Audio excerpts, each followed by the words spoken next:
और आज आप स्वयं इतने चिंतित हो, इतने दुखी हो। कुतश्चिंता तुरो भवान और कुतश्चागमनम तबाह, कहां से आ रहे हैं, कहां जा रहे हैं, कृपा करके बताइए। नारद जी ने कहा महाराज मैंने पृथ्वी को सर्वश्रेष्ठ समझा, पृथ्वी को सर्वश्रेष्ठ समझ करके मैं पृथ्वी पर गया। अहम तो पृथ्वीं ज्ञातो ज्ञात्वा सर्वोत्तमामिति पुष्करम च प्रयागम च काशी गोदावरी तथा हरिक्षेत्रम कुरुक्षेत्रम श्रीरंगम सेतु बंधनम रामेश्वरम, सब जगह गया मैं, लेकिन ना पश्चिम कुत चिच्छरमा मन संतोष कार्यकम। महाराज मेरे मन को शांति नहीं मिली। कलिना धर्म मित्रेण धरेयम बाधिताधुना, अधर्म का मित्र जो कलियुग है, जो कली है, उसने लोगों की बुद्धि को विकृत कर दिया है। एक बार कोई सत्य बोलता है तो समझता है मेरे मैं ही हरिश्चंद्र हूँ, एक बार कोई सत्य बोले तो समझ लेता है कि मैं ही हरिश्चंद्र हूँ, और झूठ 50 बार बोले तो उसकी कोई गिनती नहीं महाराज। एक बार कोई धर्म का कार्य करा दे तो बार बार गिनाता है मैंने किया मैंने किया मैंने किया, और पाप कार्य हो जाए तो सोचता है कि पड़ोसी को भी पता ना चले। मेरे मन को शांति नहीं मिली। संतों के आश्रम में गया, संत सब पाखंडी हो गए, ढोंगी हो गए। एक ब्रह्मचारी जी के आश्रम में गया, जाकर देखा कि बाहर बच्चे डोल रहे थे। मैंने पूछा ये किसका आश्रम है? बोले ब्रह्मचारी जी का। एक आश्रम में गया, वहां शोर हो रहा था। मैंने पूछा भैया ये किसका आश्रम? बोले मौनी बाबा का। अब मौनी बाबा के आश्रम में इतना शोरगोल हो रहा है। लोगों ने बड़े बुजुर्गों का सम्मान करना बंद कर दिया है। सलाह लेनी हो तो साले साहब को ससुराल फोन लगाते हैं। कन्या विकर्णो लोभा दंपत्नी नाम चकलकनम, श्याल को बुद्धिदायक। सलाह लेनी हो तो किसको फोन लगाते हैं? दादी बाबा को कोई नहीं पूछता भैया, साले साहब को ससुराल फोन लगाएंगे। और हमारे ब्रज में एक बहुत सुंदर कहावत है मैया, बोले दीवारे बिगाड़े आरो। ब्रज की कहावत है, बोले दीवारे बिगाड़े आरो और घरे बिगाड़े सारो। घर में यदि घर की दीवाल में यदि ज्यादा आले अलवारियां निकालोगे तो दीवाल कमजोर हो जाएगी, और घर में यदि साले साहब की सलाह लोगे तो कौरव इसके प्रमाण हैं कि शकुनी मामा की कृपा से एक दिया जलाने वाला भी नहीं बचा।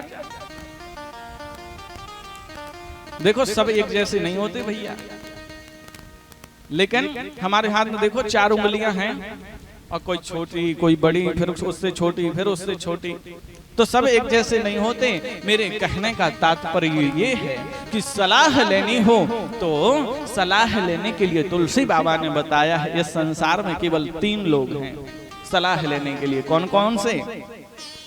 बोले मात पिता और गुरु की वाणी, मात पिता और गुरु की वाणी, मात पिता और गुरु की वाणी, मात पिता और गुरु की वाणी, बिना ही विचार करहि शुभ जानी, बिना ही विचार करहि शुभ जानी, मात पिता और गुरु की वाणी, मात पिता और गुरु की वाणी, बिना ही विचार करहि शुभ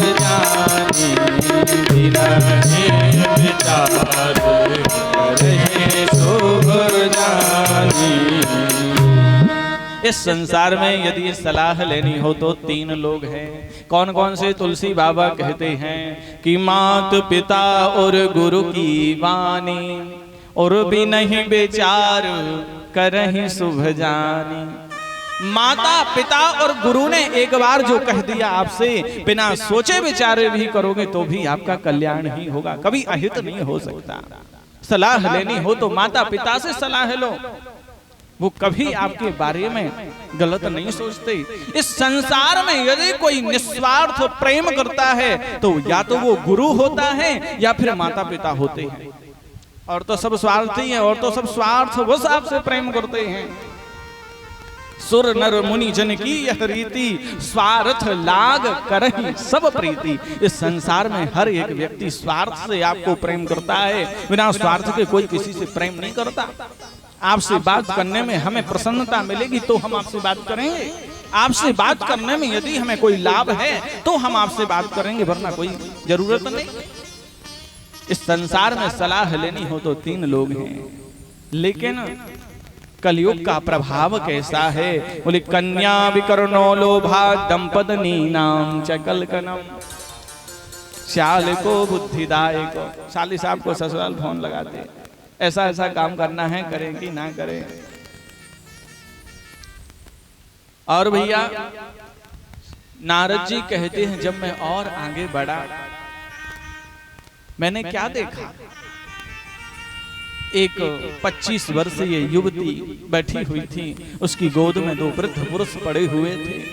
मैं मैया के पास गया, मैया के पास जाकर के मैया रो रही थी, बहुत सी स्त्रियां बैठी थी, समझा रही थी, अरे बहन क्यों रो रही हो, क्या बात है।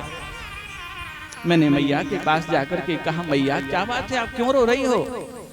बोले महाराज मेरा नाम भक्ति है, मेरे ये 2 पुत्र हैं, ज्ञान और वैराग्य। एक माँ के लिए इससे बड़ा दुख क्या हो सकता है कि माँ 25 वर्ष की हो। महाराज आपने ऐसा तो सुना होगा कि माँ 60 वर्ष की है और पुत्र 25 वर्ष का है, ऐसा तो आपने सुना होगा, लेकिन कभी ऐसा नहीं सुना होगा कि माँ 25 वर्ष की हो और पुत्र 60 वर्ष के हो जाए। ऐसा कभी नहीं सुना होगा। महाराज एक माँ के लिए इससे बड़ा दुख क्या हो सकता है। मैं जब श्रीधाम वृंदावन में आई तो मैं तो तरुण हो गई हूँ, लेकिन मेरे 2 जो पुत्र हैं वह वृद्ध हो गए हैं।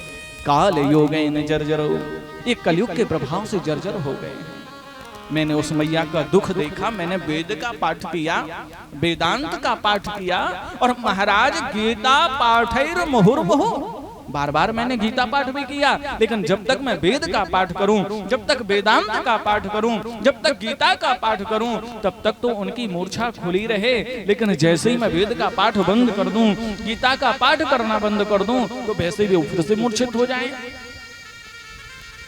तब वहां पर आकाशवाणी हुई कि हे नारद, यदि तुम भक्ति माता के कष्ट की निवृत्ति करना चाहते हो, ज्ञान वैराग्य के बुढ़ापे को दूर करना चाहते हो, तो सत्कर्म करो। सत्कर्म सोच को नूनम ज्ञान यज्ञास्मितो बुधई। इसलिए मैं आपकी शरण में आया हूँ। आखिर आप बताओ कि सत्कर्म कहते किसको हैं, सत्कर्म है क्या, ये जानने के लिए हम आपके पास आए हैं। सनत कुमार कहते हैं, नारद जी सत्कर्म तो केवल एक ही है, वो है गोविंद भगवान की चर्चा, हरि कथा। आप एक काम करिए, श्रीमद् भागवत कथा करिए। तो बद्रीनाथ धाम से जैसे नीचे आते हैं, वहां पर बढ़िया सुंदर आनंद व्यास मंच लगाया गया, और जो सनत कुमार हैं, चारों भैया व्यासासीन हैं, नारद जी नीचे विराजमान हैं। और यहाँ पर नारद जी ने भक्ति माता को बुलाया, हे भक्ति माता, हम आपकी कष्ट की निवृत्ति के लिए, ज्ञान वैराग्य के बुढ़ापे को दूर करने के लिए श्रीमद् भागवत कथा कर रहे हैं। आप आकर के विराजमान हो, कथा सुन करके अपने जीवन को कृतार्थ करो। भक्ति माता अपने दोनों पुत्र ज्ञान वैराग्य के साथ में आई, और जो संत महात्मा थे, जब उनको पता चला कि सनत कुमार कथा कर रहे हैं और नारद जी श्रोता बन करके विराजमान हैं, तो संतों की मंडली उमड़ने लगी। धीरे धीरे तमाम संत महात्मा लोग आने लगे और भगवान की कथा सुनने में आनंद लेने लगे। यहाँ पर नारद जी ने एक प्रश्न किया सनत कुमारों से, बोले महाराज एक बात बताओ, कोई पापी व्यक्ति यदि भगवान की कथा सुनकर के मोक्ष पाता है तो इसमें कोई बड़ी बात नहीं है, इसमें कोई ज्यादा बड़ी बात नहीं। क्या कोई ऐसा व्यक्ति जिसने जीवन भर पाप ही पाप किए हों, एक भी सत्कर्म ना किया हो, क्या वह भी भगवान की श्रीमद् भागवत कथा सुन ले तो क्या उसका भी उद्धार हो जाता है? सनत कुमार कहते महाराज मैं तो यहाँ तक कहता हूँ जिस व्यक्ति ने जीवन भर पाप ही पाप किए हो, मरने के बाद महाप्रेत बन गया हो, उसके नाम से भी यदि हम श्रीमद् भागवत कथा करते हैं तो उसका भी उद्धार हो जाता है। बोलो श्रीमद् भागवत महापुराण की जय। इसके लिए हम तुम्हें एक सुंदर उपाख्यान सुनाते हैं। एक बार की बात थी, तुंगभद्रा नदी के तट पर एक उत्तम नाम का नगर था। उस नगर में आत्मदेव नाम के एक पंडित जी रहते थे। और जो आत्मदेव नाम के पंडित जी हैं बड़े कर्मकांडी थे, वेदज्ञ थे, कर्मकांडी थे, जिनकी वेद में बड़ी रुचि थी। लेकिन जितने अच्छे पंडित जी हैं ना, उसके ठीक विपरीत उनकी श्रीमती जी। नाम भी बड़ा विचित्र नाम है उनका, धुंधली देवी। यथा नाम तथा गुण, जैसा नाम है वैसे ही उनके गुण हैं भैया। और जो धुंधली देवी है, बोलती हैं तो लगता है जैसे किसी ने मिर्च छिड़क दी हो। वाणी तो ऐसी है। और सवेरा उनका तब होता है जब तक 4-5 लोगों को सुना नहीं लेंगे। सवेरा उनका तब होता है। एक दिन की बात थी, आत्मदेव पंडित जी बैठे हुए थे और पड़ोसी लोगों ने आना चालू कर दिया। अरे पंडित जी महाराज एक बात बताओ, आपके घर में गाय है, बहुत दिन से दूध मिलेगा क्या? अच्छा, पड़ोसी अच्छे मिल जाएं तो बहुत बड़ी प्रभु की कृपा समझना, और ज्यादा ही अच्छे मिल जाएं तो घर को ही उखाड़ कर फेंक देंगे। आजकल के लोग खुद के दुख से दुखी नहीं होते, और सामने वाले पड़ोसी के यहाँ यदि एक ईंट भी ज्यादा लग जाए ना तो लोगों को रात रात भर नींद नहीं आती भैया। आजकल के लोग खुद के दुख से दुखी नहीं हैं, बल्कि सामने वाला सुखी क्यों है इस बात से ज्यादा दुखी रहते हैं। इस बात से ज्यादा दुखी रहते हैं आजकल के लोग। पड़ोसियों ने आना शुरू कर दिया। पंडित जी महाराज बताओ, आपके घर में गाय है, दूध मिलेगा क्या? भैया गाय तो है, पर 6 वर्ष हो गए, ना जाने क्यों अभी तक उस गाय ने ना बच्चा को जन्म दिया ना बछिया को जन्म दिया। पता नहीं मेरी गाय क्यों बांझ हो गई है। तो पड़ोसी ने क्या कहा, बोले सुनो पंडित जी महाराज, अरे आपके यहाँ पुत्र नहीं है ना, आपके पितर आपसे खुश नहीं है, आपके पितर आपसे रुष्ट हो गए हैं, इसलिए आपकी गाय भी बांझ हो गई है। पंडित जी महाराज को बड़ा दुख हुआ। एक पड़ोसी और आया, क्यों क्यों क्यों क्यों पंडित जी, तुलसी का विवाह है क्या घर में? हाँ भैया तुलसी का विवाह तो है, तो क्या तुलसी दल मिलेगा? पंडित जी ने कहा, देखो भैया तुलसी का विवाह तो है, पर सेवा भी अपने हाथ से करता हूँ, पानी वगैरह अपने हाथ से देता हूँ, पर पता नहीं क्यों तुलसी, मेरी तुलसी का जो विवाह है वो सूख जाता है। अरे आपके देवता आपसे रुष्ट हो गए हैं, आपके पितर आपसे रुष्ट हो गए हैं, आपके घर में संतान नहीं है। अरे ऐसे व्यक्ति का मुख देखना भी, लोगों मुख भी नहीं देखना चाहिए सुबह सुबह। अब तो मैंने आपका मुख देख लिया तो हमारा दिन पूरा खराब हो गया। ऐसा लोगों ने ताने देना शुरू कर दिया। पंडित जी महाराज आत्मदेव को बड़ा दुख हुआ और रोते बिलखते हुए वन में पहुंच गए। आए थे हरि भजन को और ओंटन लगे कपास। वन में आए थे भगवान का भजन करेंगे और यहाँ पे रोने लगे। बालक हो जाता, प्रभु की कृपा हो जाती तो बड़ी कृपा होती। अच्छा, जो नारायण है ना, वो किसी भी ब्राह्मण का दुख नहीं देख सकते। नारायण कहते हैं कि यदि ब्राह्मण कर्मकांडी है, वेद अपने कर्म पर, ब्राह्मण यदि अपने कर्म पर चल रहा है, कर्मनिष्ठ ब्राह्मण है, तो मैं उसकी रक्षा के लिए अपनी भुजा तक कटवाने को तैयार हूं। ब्राह्मणों को यदि कोई प्रेम करने वाला है तो वो नारायण है, जो ब्राह्मणों को इतना प्रेम करते हैं। भगवान एक बूढ़े ब्राह्मण का भेष बनाकर, संत का भेष बनाकर पहुंच गए सामने। कथम रोदसी विप्रत्मा काते चिंतावलीयसी। हे विप्रदेव, आप क्यों रो रहे हो, क्या बात है, कृपा करके बताइए। ब्राह्मण कहने लगे, देखो पंडित जी महाराज, देखो संत भगवान, मैं तो यहाँ पे पुत्र की प्राप्ति के लिए आया हूँ, भगवान ने सोचा, मैंने तो सोचा कि यहाँ वन में रो रहा है तो हो सकता है मेरे लिए रो रहा हो, ये तो पुत्र के लिए रो रहा है। देखो पंडित जी, इस संसार में कभी किसी से पुत्र से सुख नहीं मिला, किसी भी व्यक्ति को।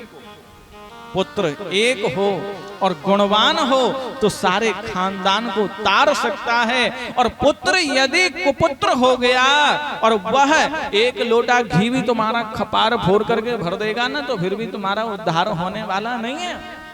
इस नवमंडल में एक चंद्रमा होता है, पूरे नभ को प्रकाशित करता है, और हजारों तारागण मिलकर के एक नभ को प्रकाशित नहीं कर पाते।